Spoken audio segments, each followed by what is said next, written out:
सद्गुरुनाथ की जय। हम पहले श्रुतदेव की आराधना करेंगे, उनकी प्रार्थना करेंगे।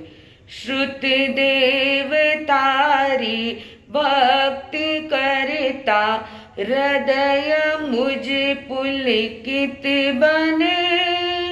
श्रुत ज्ञान थारो स्मरण करता, मन मारो निर्मल बने। श्रुत भाव तुझने जीवन धरता, ध्येय मुझ नजदीक बने।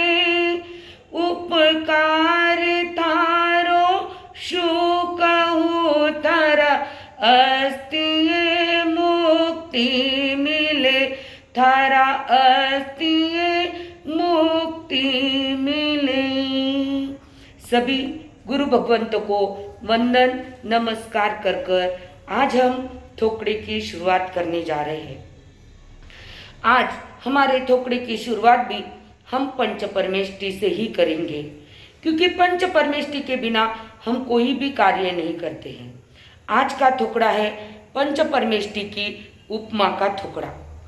जैसे हमारे पंच परमेष्टि में 5 पद है, अरिहंत, सिद्ध, आचार्य, उपाध्याय और साधु। अभी देखेंगे कि इन्हें क्या उपमा दी गई है। अरिहंत भगवान मक्खन की तरह, सिद्ध भगवान घी की तरह, आचार्य भगवान श्रीखंड की तरह, उपाध्याय भगवान दही की तरह और साधु भगवान गाय के दूध की तरह। अब हम देखेंगे कि उन्हें, जैसे इन पंच परमेष्टि में पहला पद अरिहंत, अरिहंत को मक्खन की ही उपमा क्यों दी गई है। जैसे मक्खन को बनने में कितनी प्रक्रिया लगती है। जैसे दूध आता है, उससे हम दही जमाते हैं, मलाई निकालते हैं, उसके बाद उसको बिलोते हैं, बिलोने के बाद में हमारे हाथ में मक्खन आता है। फिर भी मक्खन यह पूर्ण रूप नहीं है, मक्खन को अभी और तपना पड़ेगा, उसके बाद उसे पूर्णता प्राप्त होगी। ऐसे ही अरिहंत भगवान अभी वह पूर्णता की ओर नहीं बढ़े हैं, क्योंकि उन्होंने 4 कर्म क्षय कर लिए हैं और 4 कर्म बाकी है। इसीलिए अरिहंत भगवान को यहाँ पर मक्खन की उपमा दी गई है। दूसरे पद है सिद्ध भगवान को घी की उपमा दी गई है। जैसे घी पूर्ण रूप बन गया है, अब घी को और कुछ करना बाकी नहीं है। व्यंजन बनाते हैं वो बात अलग है, पर घी यह एक पूर्ण रूप है। ऐसे ही सिद्ध भगवान का अब कोई कर्म बाकी नहीं है, न जन्म जरा मृत्यु कुछ भी बाकी नहीं है। उन्होंने अपने सारे कर्मों को क्षय कर कर अपने मोक्ष रूपी लक्ष्य को प्राप्त कर लिया है।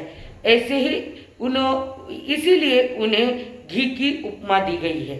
अब इसके बाद में हमारा तीसरा पद आता है आचार्य भगवान को श्रीखंड की उपमा। पता है ना सबको श्रीखंड की टेस्ट कैसी होती है, थोड़ी खट्टी थोड़ी मीठी। अब आचार्य भगवान जो पूरे शासन की धुरा चलाते हैं, जिनके नेशराय में सभी साधु साध्वी श्रावक श्राविका इन सभी को एक संघ में लेकर चलने का काम आचार्य भगवान करते हैं। और जब सभी को साथ में लेकर चलना है तो कभी उनको अनुशासन भी लगाना पड़ता है और कभी कोई बात प्यार से भी समझानी पड़ती है। जब वह अनुशासन लगाते हैं तो हमें थोड़े से खट्टे लगते हैं, और जब वह प्यार से कोई बात समझाते हैं तो मीठे लगते हैं। इसीलिए हमारे आचार्य भगवान को श्रीखंड की उपमा दी गई है। अब चौथा पद आता है, चौथा पद है उपाध्याय का। उपाध्याय जैसे उपाध्याय भगवान अपने ज्ञान से परिपक्व बने हुए हैं। एक बार दूध में यदि हम दही डाल देते हैं तो वह एक पूर्ण रूप धारण कर लेता है। ऐसे ही उपाध्याय जी पूरे शास्त्रों का ज्ञान कर कर पूर्ण रूप से बन गए हैं, जो स्वयं भी शास्त्रों का अध्ययन करते हैं और सभी को कराते हैं, ज्ञान में जो पूरे जमे हुए हैं। इसलिए उपाध्याय भगवान को यहाँ पर दही की उपमा दी गई है। इसके बाद में 5वां पद हमारा आता है साधु भगवंत का। देखो, दूध तो कई प्रकार के होते हैं, पर उस दूध में गाय का दूध निर्मल होता है, पवित्र होता है, औषधियों का काम करता है। ऐसे ही साधु भगवंत होते हैं जो चलते फिरते जंगम तीर्थ है, स्व कल्याण के साथ साथ पर कल्याण करते हैं, वह निर्मल धारा में प्रवाहित होते हैं। इसलिए यहाँ पर साधु भगवंत को गाय के दूध की उपमा दी गई है। यह उपमा से हमारे पंच परमेष्टि को उपमित किया गया है। तो आज का हमारा पहला टुकड़ा है जिसका नाम है कि पंच परमेष्टि की उपमा का टुकड़ा। यह अनेक ग्रंथों द्वारा लिया गया यह टुकड़ा है जो आज हम यहाँ पर सीखने जा रहे हैं।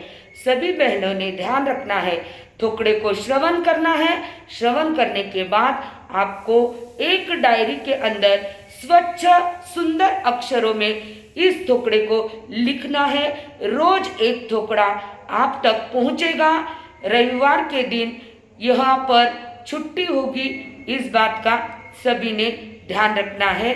टुकड़ा सभी लिख कर रखेंगे।